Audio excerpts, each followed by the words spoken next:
गुरु चरण को करो प्रेम प्रणाम।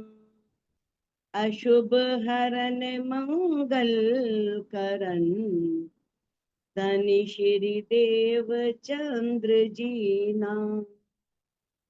श्री प्राणनाथ निज मूलपति श्री मिहिराज सुनाम। तेज कुंवरी श्यामा युगल को पल पल करूं प्रणाम। पिया जी को पल पल करूं प्रणाम।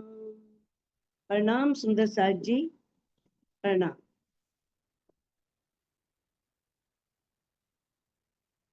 सुंदर साथ जी, जैसा कि हम श्री श्रृंगार ग्रंथ का 7वां प्रकरण कर रहे थे, 7वें प्रकरण की 60 चौपाई हुई थी, तो आज हम 61 नंबर चौपाई से प्रारंभ करने जा रहे हैं। रूह होवे जिन किन खिल के हक प्रगटे सुनत। धामधनी अक्षरातीत इंद्रावती जी के धाम हृदय में विराजमान होकर के रूहों की निस्बत के बारे में बता रहे हैं कि किस कारण रूहों का धामधनी अक्षरातीत से जो मूल संबंध है, तो धनी के चरणों पर निछावर वही रूहें होती हैं और धनी के चरण कमलों को वही रूहें अपने हृदय में बसाती हैं। रूह होवे जिन किन खिलके हक प्रगटे सुनत। मामती जी कहते हैं कि जो परम धाम की रूह होती है, चाहे वो किसी भी, खिलके का अर्थ होता है किसी भी वर्ग में, कोई भी धर्म संप्रदाय कहीं पर भी हो, चाहे वो कहीं भी रह रही हो, पर हक प्रगटे सुनत, जैसे ही उन्हें पता लगता है कि राज्य का प्रकटन हो गया है, राज्य यानी कि प्राणनाथ जी या हमारी आत्मा के प्रीतम, जरा भी उन्हें भनक पड़ती है इस तरह की कि उनका प्रकटन हो गया है, तो वैसे ही वो रूहें जाए पकड़े कदम पल में जाकी असल हक निस्बत। वो रूहें एक पल में, वो बिल्कुल भी देर नहीं लगाती, जैसे ही उन्हें जरा भी पता लगता है ना, वो तुरंत धनी के चरणों में चली जाती हैं और धनी के चरणों को ध्यान करती हैं, धनी के चरणों को अपने दिल में बसा लेती हैं। जैसा कि आपने श्री बीतक साहिब में देखा कि किस तरह से केशव दास जी थे, मुकुंद दास जी, चिंतामणि जी, लाल दास जी, महाराजा छत्रसाल जी, किस प्रकार से जैसे ही उन्हें उनके स्वरूप की पहचान होती है, तो किस तरह से वो अपने आप को समर्पित करने में देर नहीं लगाते, एक पल की भी देर नहीं करते। देखो सबसे बड़ी बात, इन सबके पास चल के तो राज्य ही गए ना।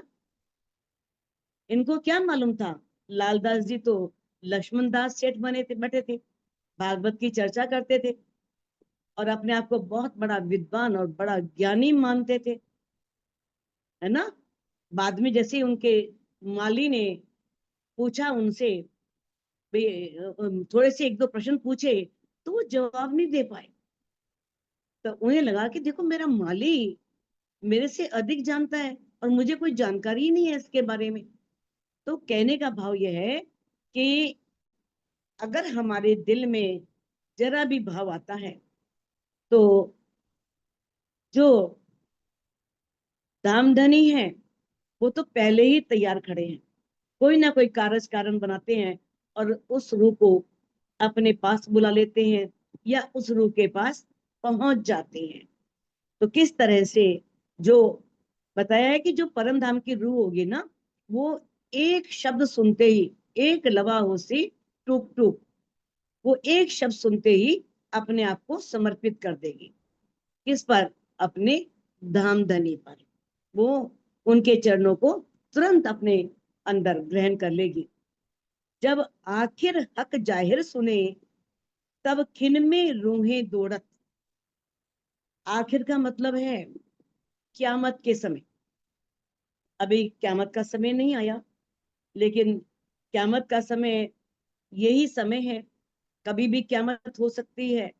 जैसे ही रूहें जागेंगी तो वाणी में लिखा है कि एक दिन किने न किया मुकर्रर, जिन पहचानो तिन दई खबर।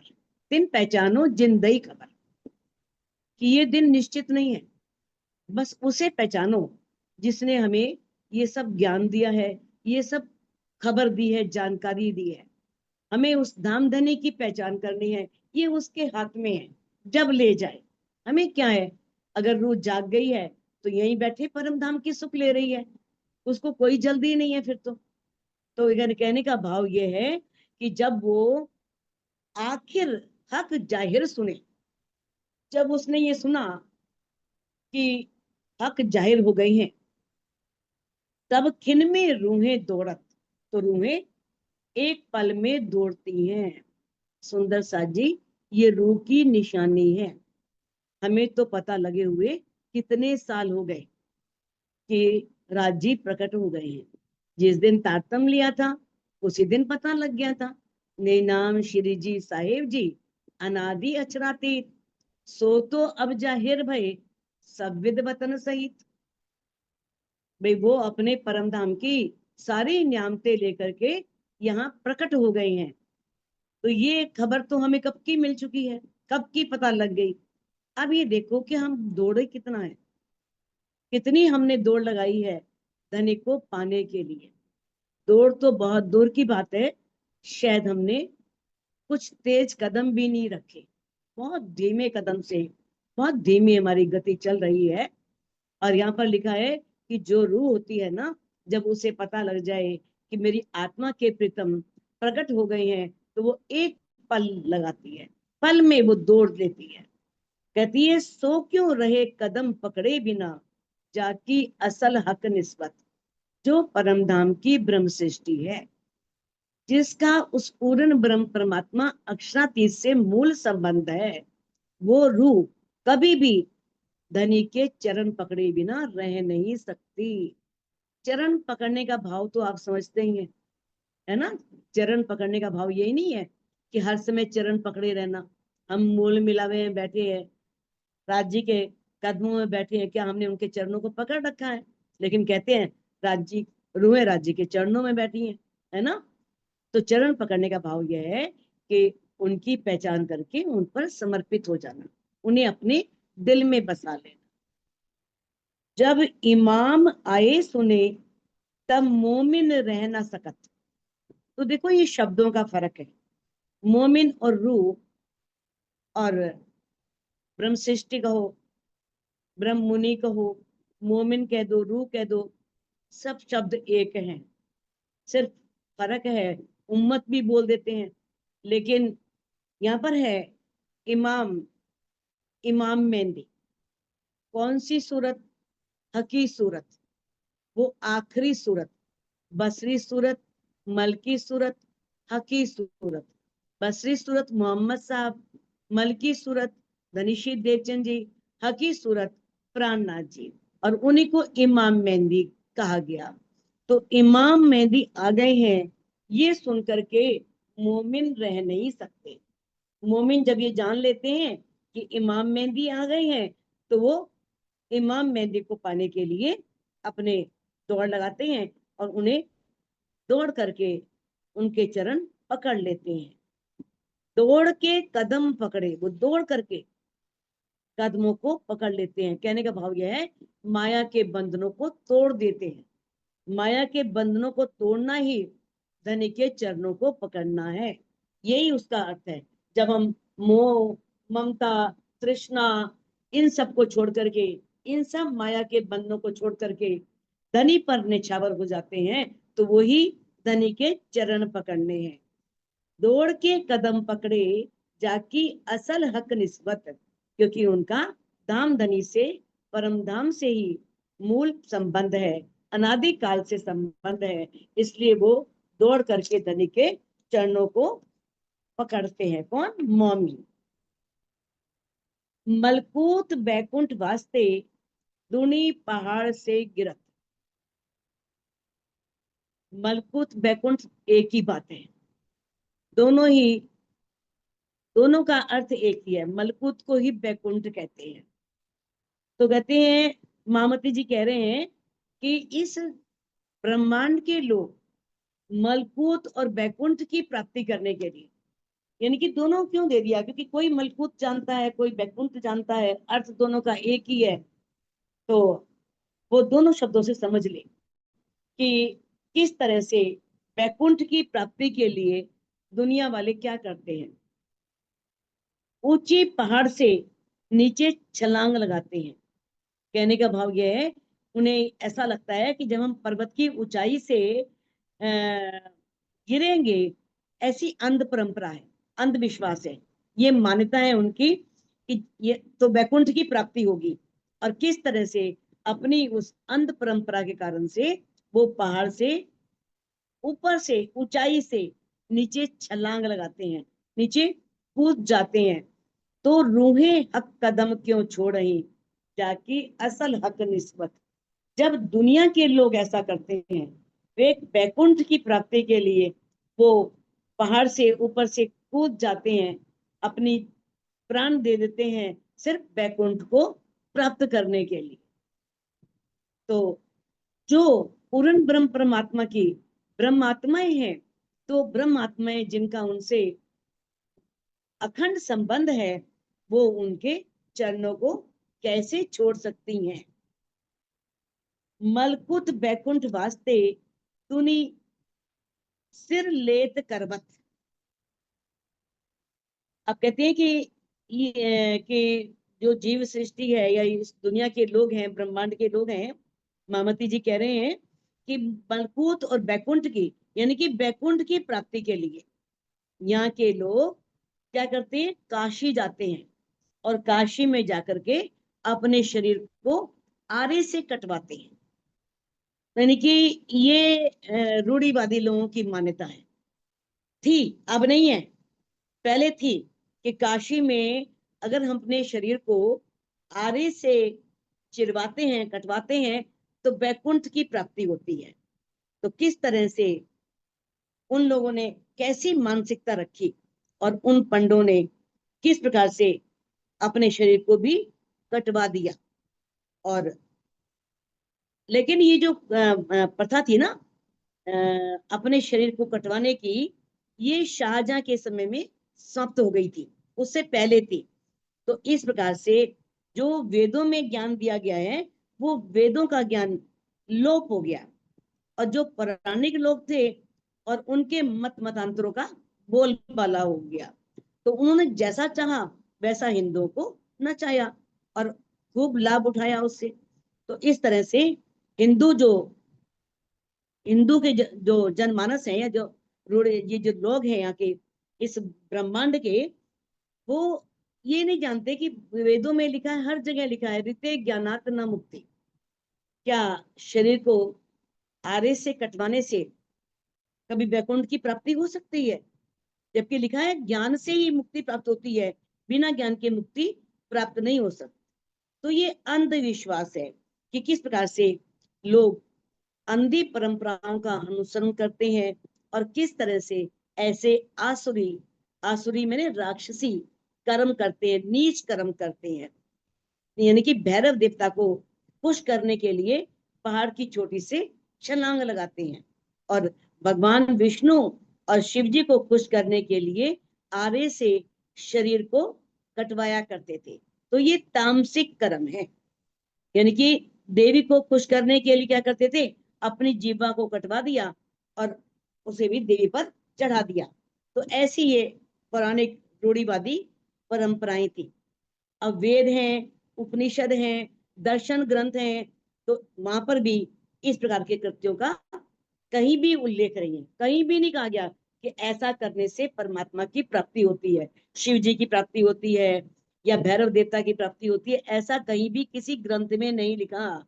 और गीता में तो बिल्कुल स्पष्ट लिख दिया है कि दूसरों का विनाश करने या हानि पहुंचाने के उद्देश्य से मुक्तावश अपने शरीर को पीड़ा देते हुए जो तप किया जाता है वह तामसिक तप कहलाता है। वो नीच कोटि का तप है। इससे कभी भी परमात्मा की प्राप्ति नहीं होती। लेकिन लोग रूढ़िवादी परंपराओं में पढ़ करके वैकुंठ की प्राप्ति के लिए ऐसे कृत्य करते थे। कहते तू रूहें हक कदम क्यों छोड़े। अब रूहों को तो ऐसा कुछ करना नहीं, कोई आरे से शरीर नहीं चिरवाना, कोई पहाड़ से ऊपर से कूदना ही नहीं, सिर्फ प्यार से धनी के चरणों को अपने दिल में बसाना है। तो ऐसी रूहें जिनका उस नामधनी अक्षरातीत से अखंड संबंध है, तो वो धनी के चरणों को कैसे छोड़ सकती हैं। मलकूत बैकुंठ के वास्ते दुनिया आग पीवत। अब बैकुंठ की प्राप्ति के लिए मामती जी कह रहे हैं कि लोग क्या करते हैं, दुनिया के लोग आग पीते रहे, आग का पान करते रहे हैं। तो ये सारी तांत्रिक क्रियाएं हैं जो तमोगुणी है, जो बहुत नीच कोटि की है। किस तरह से वो क्या करते हैं कि अग्निपान की सिद्धि करते हैं, अग्नि को मुंह में डालते हैं और मुंह बंद कर लेते हैं, कुछ नहीं होता। तो इस तरह से, जबकि हर जगह ये कहा है कि ऐसी तांत्रिक क्रियाओं का या ऐसी तामसिक क्रियाओं का अध्यात्म से कोई लेना देना नहीं है, कोई संबंध नहीं अध्यात्म से इसका। लेकिन दुनिया वाले ऐसा करते रहे हैं। तो कहते तो रूहें हक कदम क्यों छोड़ई, जाकी असल हक निस्बत। तो ऐसी ब्रह्म सृष्टियां राज्य के चरणों से कैसे अलग हो सकती हैं, राज्य के चरणों को कैसे छोड़ सकती हैं, जिनकी राज्य से असल निस्बत है, जिनका राज्य से अखंड संबंध है। मलकूत बैकुंठ वास्ते दुनी भैरव जपावत। अब बैकुंठ की प्राप्ति के लिए लोग क्या करते हैं, यानी कि भैरव देवता को कुछ करना हो तो क्या करते हैं, पहाड़ की चोटी से छलांग लगा देते हैं। ये पुनरावृत्ति हुई है, पहले भी आ चुका है। सिर लेट करवत। तो दुनी भैरव जपावत, किस तरह से भैरव देवता कुछ करने के लिए ऊंची ऊंची चोटियों से छलांग लगाते हैं और अपने प्राणों को त्याग देते हैं। तो जब बैकुंठ के लिए दुनिया के लोग इतना कष्ट उठाते हैं, इतनी तकलीफ उठाते हैं, तो परम धाम की आत्माएं धनी के सुंदर चरणों को, जिसके लिए कोई त्याग भी नहीं करना है ना, जो आराम से बड़े प्रेम से वो चरण प्राप्त हो जाते हैं, तो ऐसे चरणों को वो रूहें कैसे छोड़ सकती हैं। मलकुत बैकुंठ वास्ते दुनी हेम में गलत। यानी कि मामती जी कह रहे हैं बैकुंठ की प्राप्ति के लिए लोग क्या करते हैं, दुनिया में संसार के लोग, ये दुनिया वाले क्या करते हैं, हेम में गलत, बर्फ में अपने शरीर को गला देते हैं। ये आता है ना महाभारत में भी, जब ये द्वापर युग खत्म हुआ था तो किस तरह से पांडव जो थे वो हिमालय की ओर चले गए थे, और हिमालय में जाकर के बर्फ में उनके शरीर गल गए थे, गल जाने का प्रसंग आता है महाभारत में। बस धर्मराज युधिष्ठिर ही थे जिनका सिर्फ एक अंगूठा गला था, बाकी वो पूरे शरीर सहित स्वर्ग पहुंचे थे। अंगूठा भी इसलिए गला था क्योंकि उन्होंने थोड़ा सा, चाहे झूठ तो नहीं बोला था, लेकिन फिर भी युद्ध में उन्हें थोड़ा सा सबके कहने पर बोलना पड़ गया था, तो इस कारण से उनका अंगूठा गलता है। बाकी वो पूरे शरीर सहित स्वर्ग गए थे। इसी तरह से बहुत से तपस्वी जन जो होते हैं वो भी बर्फ में अपने शरीर को गला देते हैं। तो इस तरह से कहते हैं कि इंद्रियों और मन के विषयों से अलग करना ही तप है। ये तप नहीं है जो इंद्रियों से तप करना या मन से तप करना या शरीर को कष्ट देके करना, या बहुत सर्दी सहना, बहुत गर्मी सहना, अपने शरीर को कष्ट देना। तो इस तरह से ये तप कौन सी कोटि का तप है, तामसिक तप। तामसिक कहते हैं निम्न कोटि का तप। और राजसिक तप वो होता है जो प्रसिद्धि पाने के लिए किया जाता है, जो हमें संसार में प्रसिद्धि मिले, लोग हमारा नाम जाने, सब हमारा नाम जानने लग जाएं, सब जगह पता लग जाए भाई फला व्यक्ति कितना तप कर रहा है। तो ऐसी प्रसिद्धि की प्राप्ति के लिए जो तप किया जाता है वो राजसिक तप होता है। और जो सिर्फ आत्म कल्याण की भावना से किया जाता है, अपने आत्मा के प्रीतम को पाने के लिए उस पारब्रह्म की प्राप्ति के लिए जो तप किया जाता है उसे ही सात्विक तप कहते हैं। सात्विक तप यानी कि उत्तम कोटि का तप, सबसे उच्च कोटि का तप। तो कहते हैं कि इस तरह से एक वैकुंठ की प्राप्ति के लिए इस दुनिया के लोग बर्फ में अपने शरीर को गला देते हैं, जबकि ये वास्तव में गीता में इसकी बहुत घोर निंदा की गई है कि ये तप निम्न कोटि का तप है, इससे कुछ प्राप्ति होने वाली नहीं है। तो ये सब क्या है, ये अज्ञानतावश लोग समझ नहीं पाते, उसका भाव नहीं समझ पाते, उसका अर्थ नहीं समझ पाते, ये नहीं समझ पाते वो बात किस प्रसंग में कही गई है, और उसे अपने ऊपर लागू कर लेते हैं या सभी लोगों पर लागू करवा देते हैं। तो ये अज्ञानतावश होता है। तो कहते हैं तो रूहें हक कदम क्यों छोड़ई, जाकी असल हक निस्बत। तो रूहें जो हैं वो धनी के चरण कमलों को क्यों छोड़ सकती हैं। तो देखो इस पर मुझे एक बात याद आ रही है, अज्ञानतावश कैसे शंकराचार्य जी का नाम लेकर कहा जाता है कि भाई उन्होंने कहा था कि नारी जो है ना वो नरक का कुंड है। तो शंकराचार्य जी कैसे कह सकते हैं नारी नरक का कुंड है। जो अपनी माता का इतना सम्मान करते थे, इतना आदर करते थे कि हर बात माता के कहने पर करते थे। वो तपस्वी बनना चाहते थे, सन्यासी बनना चाहते थे, लेकिन माँ ने नहीं बनने दिया कि नहीं भाई मेरे पास तुम चले जाओगे तो मेरे पास कौन रहेगा, मेरी देखभाल कौन करेगा, मेरे को भी कोई चाहिए। लेकिन एक बार वो नहा रहे थे तो एक ग्रह ने उनको पकड़ लिया, मगरमच्छ ने पकड़ लिया। तो माँ भी वहीं थी, चिल्लाने लगी, शोर करने लगी। तो शंकराचार्य जी ने कहा कि है माँ, अगर तुम मुझे सन्यासी बनने की अनुमति दे दोगी तो मैं ये तब ये जो मगरमच्छ है मुझे छोड़ देगा। तब माँ ने सोचा कि चलो सन्यासी बन जाए, कोई बात नहीं, कम से कम जीवित तो रहेगा मेरा बेटा। तो कहते ठीक है तुम सन्यासी बन जाना। जैसे ही माँ ने ऐसा कहा उस मगरमच्छ ने उन्हें छोड़ दिया। और फिर उनकी माँ ने कहा था कि बेटा तुम कहीं भी रहो, तपस्या करो, सन्यासी बन जाओ, लेकिन जब मेरा अंतिम समय आएगा तो मेरे अंतिम समय में जरूर आ जाना। तो उन्होंने कहा था कि हाँ माँ मैं अंतिम समय में जरूर पहुंचूंगा। तो जो माँ का इतना सम्मान करते हैं वो कभी भी नहीं कह सकते कि नारी नरक का कुंड है।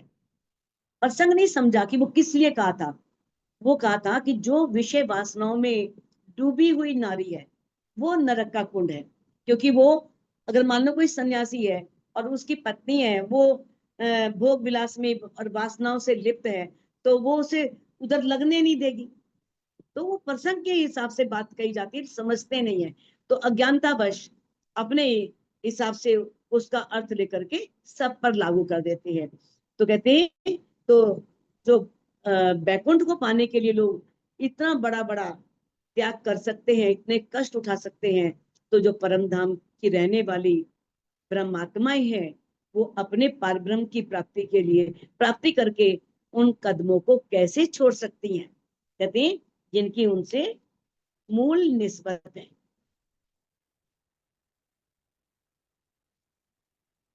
और इलाज जो कोई करो पर पावे ना बिना किस्मत। अब कहते हैं कि चाहे इस ब्रह्मांड के लोग कोई भी उपाय करें, इलाज मैंने कोई भी इलाज कर ले, कोई भी उपाय कर ले, कितना भी उपाय क्यों ना कर ले, पर पावे ना बिना किस्मत। अगर उनकी उस पार ब्रह्म से मूल निस्बत नहीं है तो वो बिना सौभाग्य के उस पार ब्रह्म की प्राप्ति नहीं कर सकते। सो हक कदम ताले मोमिन, जाकी असल हक निस्बत। तो है मोमिनो, कितना बड़ा सौभाग्य है इन ब्रह्म सृष्टियों का। महामती जी कह रहे हैं कि तो हक कदम ताले मोमिन, वो पार ब्रह्म के जो चरण कमल है वो मोमिनों के भाग्य में है। मोमिन उन चरण कमलों को पकड़ सकते हैं, उन चरण कमलों को अपने हृदय में रख सकते हैं, क्योंकि उनका उनसे अखंड संबंध है। अब इतना त्याग करने वाले, घर छोड़ देने वाले, लंबी लंबी तपस्याएं करने वाले और अपने शरीर को पूर्ण रूप से उसकी प्राप्ति के लिए समाप्त कर देने वाले, वो लोग उस पारब्रह्म को नहीं पा सके, क्योंकि उन्हें उस पारब्रह्म का पता ही नहीं था, उसके स्वरूप का, उसके धाम का कोई उन्हें मार्गदर्शन नहीं, वो मालूम नहीं था, तो तारतम्य ज्ञान आया नहीं था। तो तारतम्य ज्ञान के बिना कोई भी उस पारब्रह्म को नहीं पा सकता, उस पारब्रह्म की प्राप्ति नहीं कर सकता। ए बिन मोमिन कदम न पाइए, जो करे कई कोट मेहनत। ए बिन मोमिन कदम न पाइए, अगर कोई ब्रह्म सृष्टि नहीं है, ब्रह्म मुनि नहीं है, तो चाहे वो करोड़ों प्रयास करे, कितना प्रयास कर ले, कोशिश कर ले, लेकिन उस पार ब्रह्म के चरणों को कोई नहीं पा सकता था, कोई नहीं पा सका। कहते हैं ये मोमिन अर्स अजीम के, ये परम धाम के मोमिन हैं, परम धाम की ब्रह्म सृष्टियां हैं, ऐसी वैसी कोई बात नहीं। इतनी ऊंची इनकी शोभा है, इतनी महिमा है कि किस तरह से धामधनी ने उनके दिल को ही अर्श बनाया, और किस तरह से उनके दिल में आकर के ही अब उन्होंने अपने चरण कमल रखे। तो वो मोमिन जो परम धाम के हैं, जिनकी उस पारब्रह्म से मूल निस्बत है, अखंड संबंध है, वो ही इन चरणों को ग्रहण कर सकते हैं, वो ही इन चरणों को प्राप्त कर सकते हैं। रूहें अर्श की कहे वेद कते, बिन कुंजी क्यों न पायत। अब वेद में और कतेव में, वेद यानी कि जो भी हिंदुओं के ग्रंथ हैं, उन ग्रंथों में, और जो भी मुसलमानों के पक्ष के ग्रंथ हैं, अंजील है, जंबूर है, तोएत है, जो भी कुरान है, उनमें क्या कहा गया है कि ब्रह्म सृष्टियां परम धाम की रहने वाली है, वो परम धाम से आई हैं, लेकिन बिन कुंजी क्यों ही ना पाइए, जब तक कुंजी ना हो तब तक तो रास्ता नहीं, मार्ग नहीं खुल सकता ना। कुंजी क्या है? तारतम वाणी है। तारतम वाणी के बिना ना वेद के अर्थ खुलते हैं और ना कुरान के अर्थ खुलते हैं। वेदों में जो बात कही गई है वो भी स्पष्ट रूप से नहीं है, और जो कुरान पक्ष में कही गई है वो भी स्पष्ट रूप से नहीं है। अब अथर्ववेद में जो में कहा है कि 3 प्रकार की सृष्टि बताई है, जीव सृष्टि, सात्विक, राजसी और तामसी, और इसके अतिरिक्त त्रिगुणातीत ब्रह्म सृष्टि का वर्णन है, जो माया के बंधन में नहीं आती। ये अथर्ववेद में कहा गया। कहते हैं कि किस तरह से वो हमेशा ही पार ब्रह्म की सानिध्य में रहती हैं, पार ब्रह्म के समीप रहती हैं, वो कभी भी माया के बंधन में नहीं आती। कौन? ब्रह्म सृष्टियां। अब महेश्वर तंत्र के अध्याय 41 में और 13वें श्लोक में क्या कहा है कि अग्नि की चिंगारियां और जल की लहरें। जैसे चिंगारी का अग्नि के बिना कोई महत्व नहीं, अगर अग्नि नहीं है तो कहीं चिंगारी होगी? नहीं हो सकती ना। जहां अग्नि होगी वहीं अग्नि की चिंगारी होगी, और जहां पर सागर है, जल है, वहीं पर लहरें हैं। अगर जल ही नहीं तो लहरें कैसी होंगी? तो ऐसे ही आत्माएं पार ब्रह्म के आनंद स्वरूपा हैं, उनकी अंग रूपा हैं। ये बात मेश्वर तंत्र के 41वें अध्याय में 13वें श्लोक में कही गई है। इसी प्रकार कुरान के 3 पारे की जो व्याख्या है तफसीरे हुसैनी, उसमें भी कहा गया है कि 5 तरह की सृष्टि है। पहले आपने सुना था ना, अभी बताया था कि 5 तरह की सृष्टि कौन सी है। एक तो पुण्य कहने से हुई, एक एक हाथ से, एक 2 हाथ से, एक मूल इब्ताई और एक खिलकत। तो इसमें जो पुण्य से है वो जीव सृष्टि है।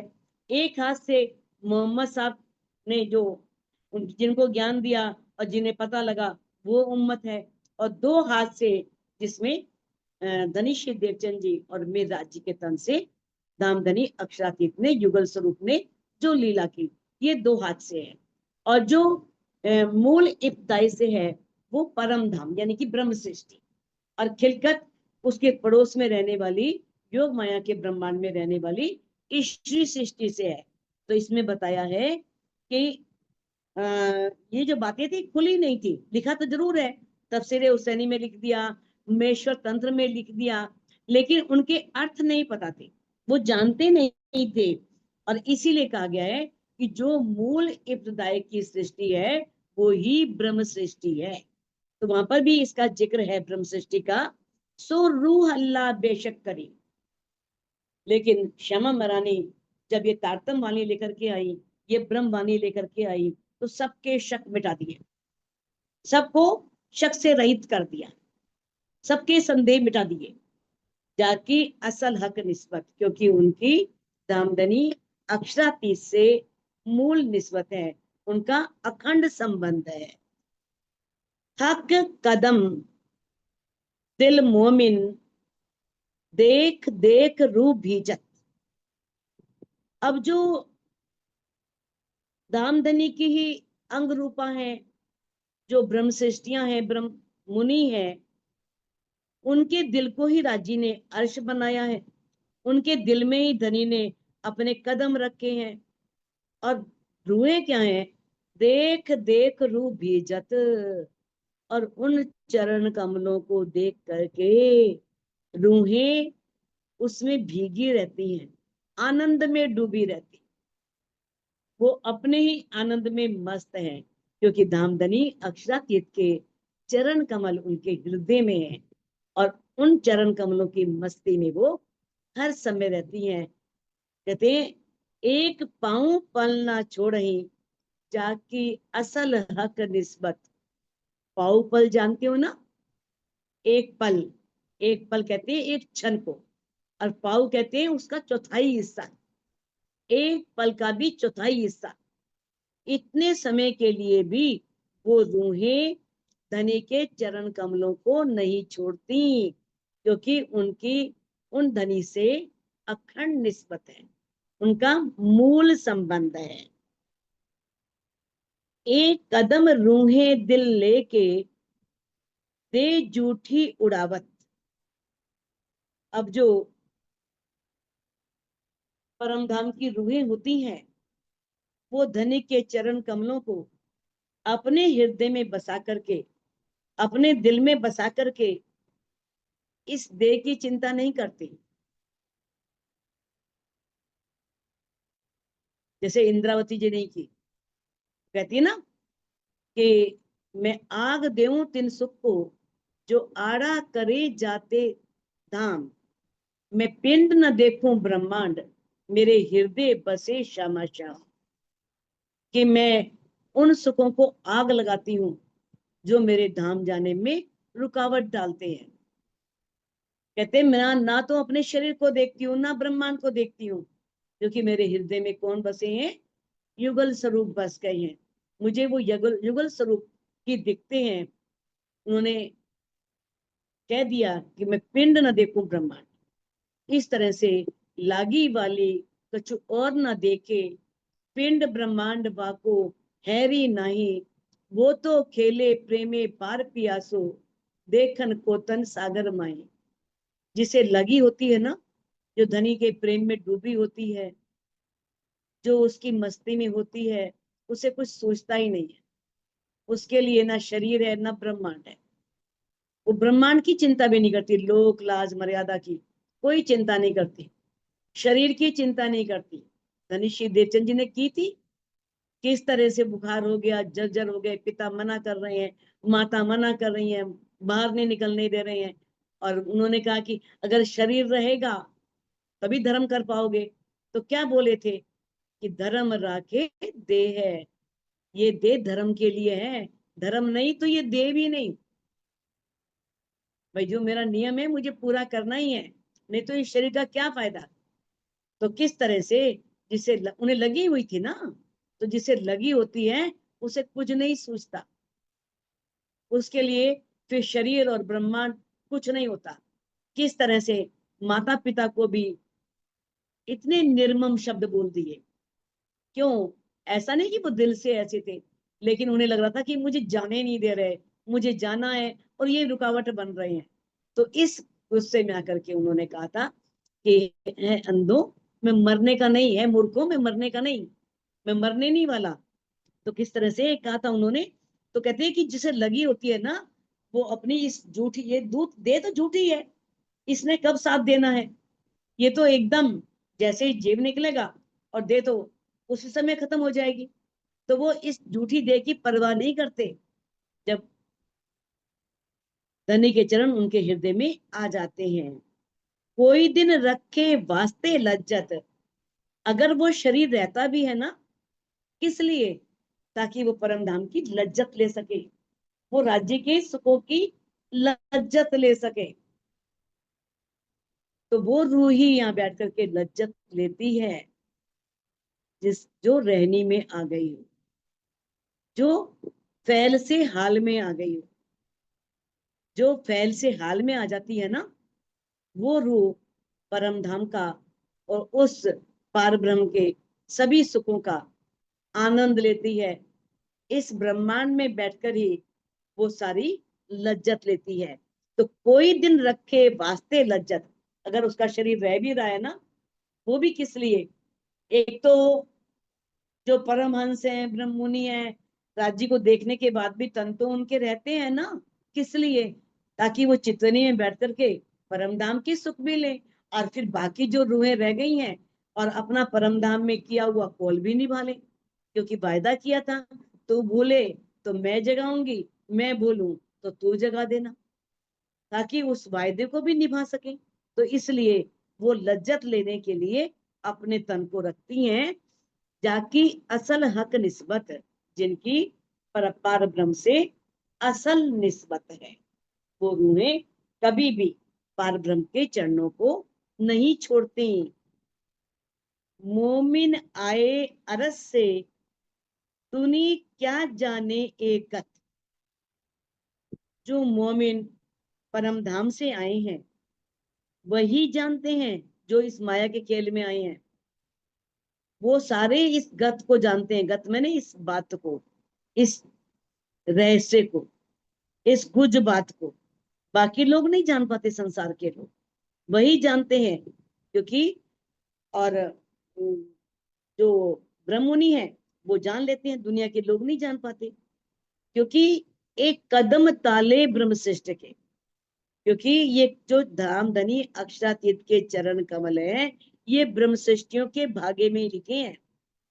वही उन्हें प्राप्त कर सकती हैं, वही उन पर निछावर हो सकती हैं, और वही उन्हें चरण कमलों को कस के पकड़ सकती हैं, क्योंकि वे उनके साक्षात तन हैं। कहते हैं एक कदम ताले ब्रह्म श्रेष्ठ के, जाकी असल हक निस्बत, जिनकी परम पूर्ण ब्रह्म परमात्मा अक्षरातीत से मूल संबंध है, वही रूहें इस बात को जानती हैं, क्योंकि उनके भाग्य में ही धनी के चरण कमल लिखे हुए हैं। तो सुंदर साथ जी इस चौपाई को अनम्यूट करके आप दोहरा सकते हैं। मोमिन आए अरस से, मोमिन आए अरस से, तूने क्या जाने ए गत। तूने क्या जाने गत। एक कदम ताले ब्रह्म श्रेष्ठ के, एक कदम ताले ब्रह्म के, जाकी असल हक निस्बत, जाकी असल हक निस्बत। प्रणाम जी।